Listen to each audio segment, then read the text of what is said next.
Je voulais vous poser la question relativement à la décision 2021-75 sur la résidence de Carnel.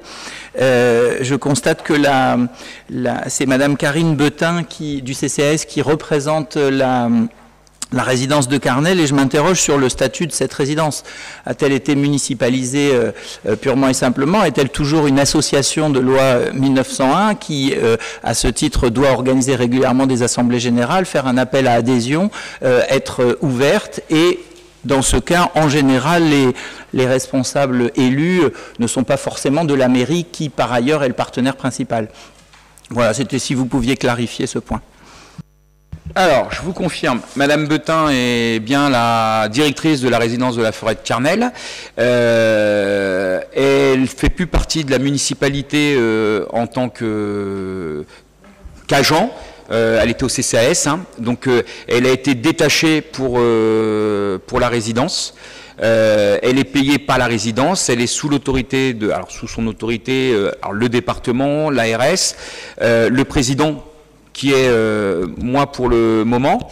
Donc, alors c'est une association, mais c'est un peu particulier. Alors même si les associations loi 1901, on peut adhérer, choses comme ça. Sur les résidences autonomie, il y a un cadre particulier, parce que moi je pensais comme vous qu'on pouvait adhérer à la résidence et ainsi de suite. Non, faut être dans la résidence ou qu'on ait un membre de la famille qui y soit. Voilà. Après, si vous trouvez un texte contraire, je vous invite à me le fournir et on regardera ce qu'on fait derrière.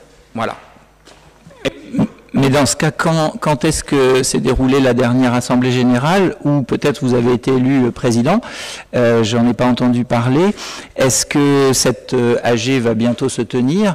Est-ce que les familles sont conviées? Et dans ce cas, qui a embauché directement la directrice? Oui, pardon. Pour l'embauche chez le président, la première AG a eu lieu, conseil d'administration a eu lieu à l'époque de Monsieur Kameni, l'ancien directeur, d'accord, où il y a eu des élections. Il y a des gens alors pas du personnel, des enfants des personnes résidentes. Il y a des résidents sur la liste. Alors, on a 2 résidents, 2 personnes extérieur, donc de la famille, et on a médecins et alors j'ai pas toute la liste, plus des élus.